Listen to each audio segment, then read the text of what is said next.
Saudara, wacana pertemuan Ketua Umum PDI Perjuangan Megawati Soekarnoputri dengan Presiden terpilih Prabowo Subianto diharapkan segera terwujud sebelum pelantikan Prabowo pada 20 Oktober nanti oleh masing-masing petinggi partai. Lalu apa hambatan mempertemukan kedua tokoh ini? Dan apa implikasi politik bila Mega dan Prabowo bertemu? Apakah itu pertanda PDI Perjuangan sudah pasti akan bergabung ke pemerintahan baru? Kita akan bahas bersama pengamat politik Universitas Airlangga. Sudah ada Mas Airlangga Pribadi dan juga Direktur Eksekutif Indo Strategik, Mas Ahmad Hoirul Umam. Saya ke Mas Umam terlebih dahulu. Ini sejak awal September, baik dari Sekjen Gerindra, Pak Ahmad Muzani, maupun dari Mbak Puan sudah mengatakan pertemuan Bu Mega dan Prabowo pasti akan terjadi. Kalau sampai sekarang ini belum bertemu, menurut Anda faktor apa saja yang masih menjadi penghalang? Ya Mbak Cynthia, sebenarnya statement dari Mbak Puan tadi sekali lagi menegaskan, mengkonfirmasi bahwa pertemuan antara Pak Prabowo dan juga Bu Mega bukan hoax dan akan dilaksanakan sebagai sebuah bentuk penguatan dalam fase transisi kekuasaan ini. Adapun yang belum memenuhi kenapa kemudian hal itu belum terjadi, rasanya hal-hal yang terkait dengan konteks teknis maupun strategis. Hal terkait teknis barangkali soal jadwal dan lain sebagainya, tetapi dalam konteks strategis tentu ada rekalkulasi tentu di internal dari PDIP sendiri. Apakah pertemuan itu akan berimplikasi pada lanjutan bahwa PDIP akan menjadi bagian dari pemerintahan Prabowo atau tidak? Tetapi kalau misal kemudian kita cermati, tentu pertemuan itu akan memberikan impact yang sangat signifikan, terutama menjaga stabilitas pemerintahan di fase awal pemerintahan, sehingga kemudian tidak ada riak-riak politik yang justru akan kontraproduktif terhadap pemerintahan baru. Tetapi kalau misal kemudian Pak Prabowo bertemu dengan Bu Mega, besar kemungkinan dia akan menawarkan posisi menteri, karena bagaimanapun juga tidak ada dalam politik itu makan siang yang gratis ya. Meskipun Pak Prabowo punya program makan siang gratis, tetapi belum tentu juga Bu Mega akan menerima proposal itu, karena kalau misal kemudian Bu Mega menerima proposal itu, tentu ada segmen kekuatan politik yang tidak tergarap signifikan. Karena kalau PDIP tetap berada di luar dengan tetap memainkan porsi sebagai penyeimbang atau oposisi atau apapun istilah dari teman-teman di PDIP, itu akan memiliki captive market yang cukup memadai untuk terus di-maintain sampai di 2029 yang akan datang. Dan kita tahu gen politik PDIP salah satunya yang terkuat adalah gen kekuatan oposisi. Nah, kalau misal kemudian PDIP menjadi bagian dari kekuatan pemerintahan baru Prabowo Gibran, maka akan ada trade-off secara kekuatan politik yang harus dikorbankan oleh PDIP itu sendiri, Mbak Mhm. Cynthia. Mhm. Nah, kalau Mas Erlangga ini kan seorang pengamat yang juga banyak tentunya meneliti soal PD Perjuangan. Lalu bagaimana Anda menilai keseriusan dari Ibu Mega untuk bertemu dengan Prabowo Subianto? Iya, kalau saya pertama-tama tadi sepakat dengan Mas Khairul Umam ya bahwa kalau kita ngelihat hawa politik yang kemudian muncul di PD Perjuangan sendiri bahwa memang mereka kecenderungannya sudah siap dengan oposisi, dengan berada di luar kekuasaan karena itu kemudian akan memaksimalkan kekuatan politiknya yang memang eh, sebetulnya sangat kuat kemudian membangun performa di oposisi.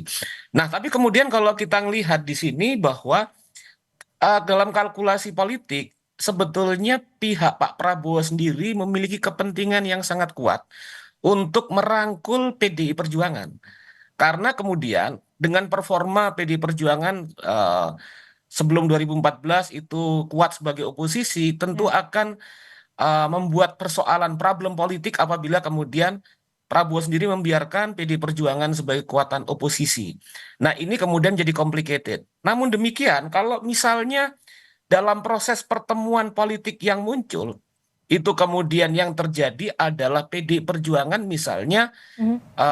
membangun konsesi dengan Prabowo, tapi itu juga akan memunculkan kompleksitas baru gitu.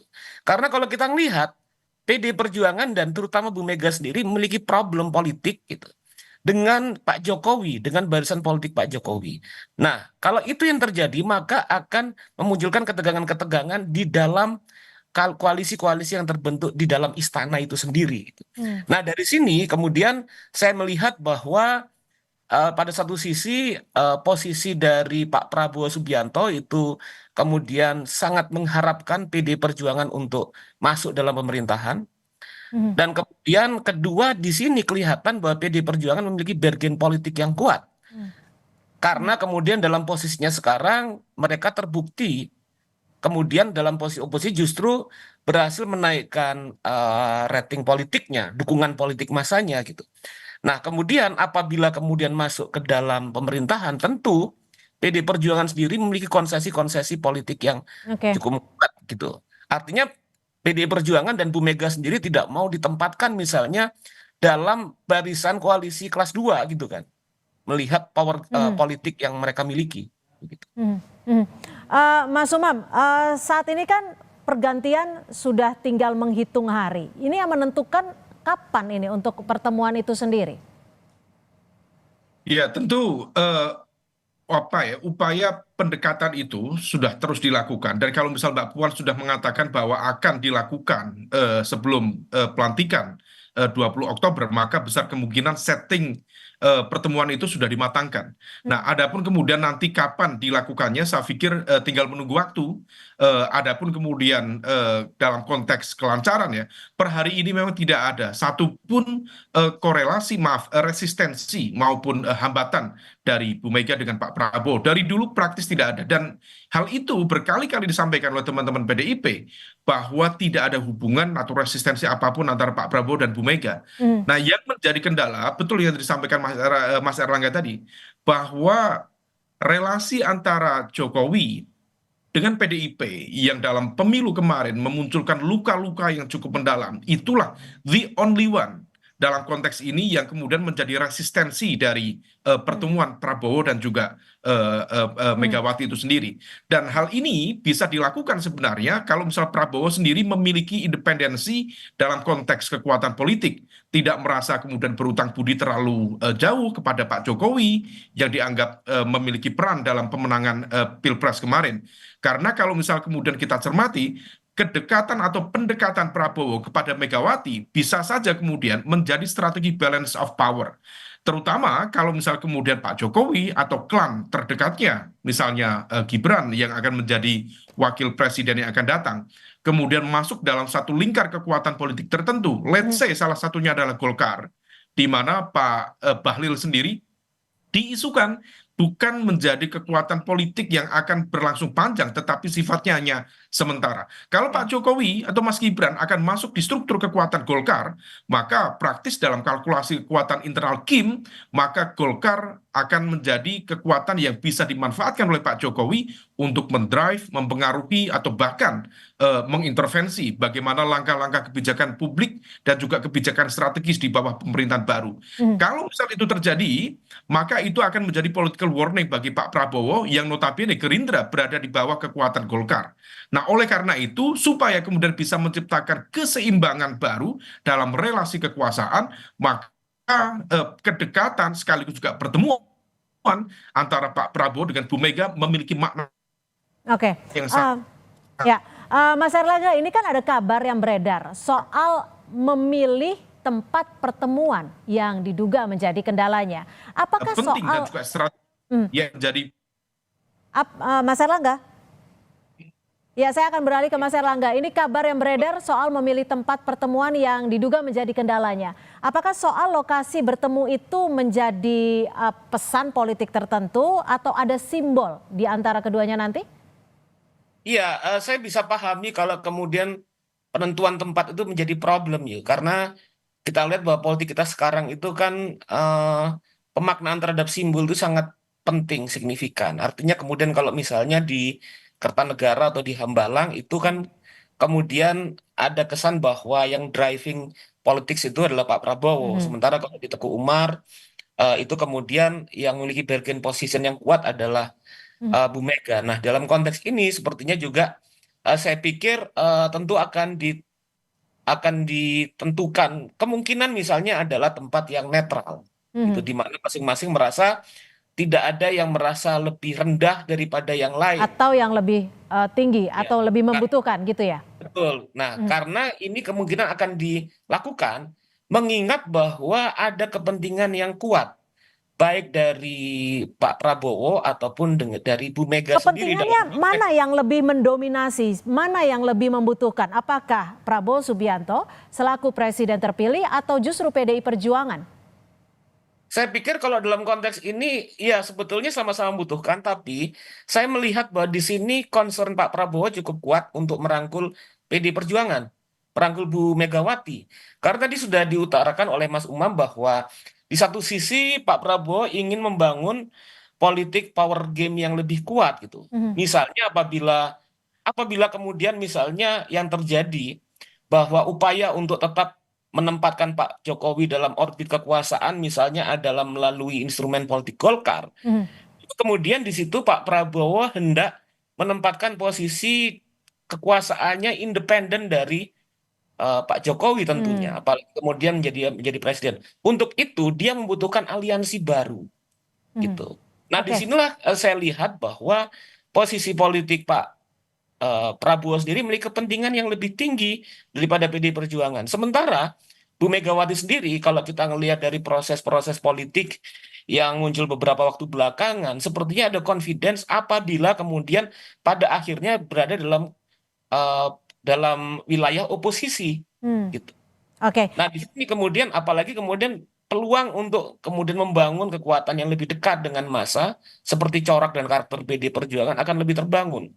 Nah, di sini sebetulnya meskipun sama-sama memiliki kepentingan dan hubungan antara keduanya tidak ada persoalan sebetulnya, tapi dilihat dari kalkulasi kepentingan, sepertinya Pak Prabowo memiliki kepentingan yang lebih kuat untuk bertemu dengan Bu Mega. Mhm. Mas Umam, kalau dilihat dari rencana pertemuan ini, apa sih implikasi politik baik bagi Bu Mega ataupun bagi Prabowo jika pertemuannya ini terselenggara di sebelum pelantikan 20 Oktober mendatang?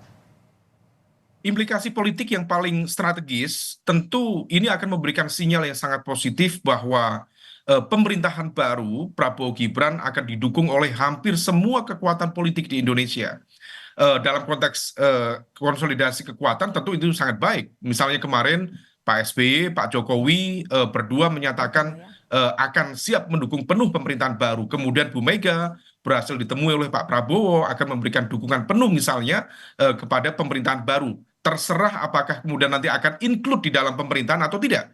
Tetapi di saat yang sama tentu ini akan menjadi sebuah sinyal yang akan mempertanyakan kembali bagaimana kemudian fungsi check and balances, bagaimana kemudian fungsi dalam konteks oposisi yang akan menjadi pengawas atau menjalankan fungsi-fungsi supervisi dalam pemerintahan ke depan. Nah, kalau misal kemudian ini bisa menjadi materi refleksi yang sangat baik, terutama bagi internal PDIP, untuk mengambil langkah strategis, apakah mendukung itu artinya akan bergabung dalam pemerintahan atau tidak, ataukah sifatnya memberikan dukungan tetapi tetap menjalankan fungsi-fungsi pengawasan. Nah, itu akan berimplikasi terhadap bukan hanya konteks kebijakan publik, tetapi juga akan berdampak terhadap kualitas demokrasi ke depan. Oke, Mas Erlangga, kalau Anda melihatnya check and balances jika PDIP akan memilih untuk sebagai oposisi atau jika PDIP memilih untuk bergabung di kabinet yang baru akan seperti apa? Kalau kita melihatnya, menilainya dalam konteks perkembangan demokrasi di Indonesia, apalagi kemudian pada waktu-waktu terakhir ini kita sama-sama risau terjadinya regresi atau pelemahan demokrasi. Nah, saya pikir bahwa posisi atau apabila PDI Perjuangan mengambil wilayah oposisi, itu tentu akan memberikan perbaikan signifikan Mhm. bagi demokrasi di Indonesia, karena kemudian kekuasaan yang terlalu dominatif, hegemonik juga tidak baik bagi demokrasi. Nah, di sini perlu adanya kontrol dalam ranah masyarakat politik, yaitu partai politik, dan juga dalam ranah masyarakat sipil. Mhm. Nah, itu apabila kemudian pilihan-pilihan politik yang diambil oleh PD Perjuangan berada pada wilayah oposisi, tentu akan memberikan dorongan untuk membangun kembali suasana demokrasi kita yang lebih baik. Itu yang tentunya kita harapkan bersama, demokrasi Indonesia lebih baik dan lebih independen. Terima kasih pengamat politik Universitas Erlangga, Mas Erlangga Pribadi, dan juga Direktur Eksekutif Indo Strategik, Mas Hoirul Umam, sudah bergabung bersama kami di Kompas Petang. Selamat sore.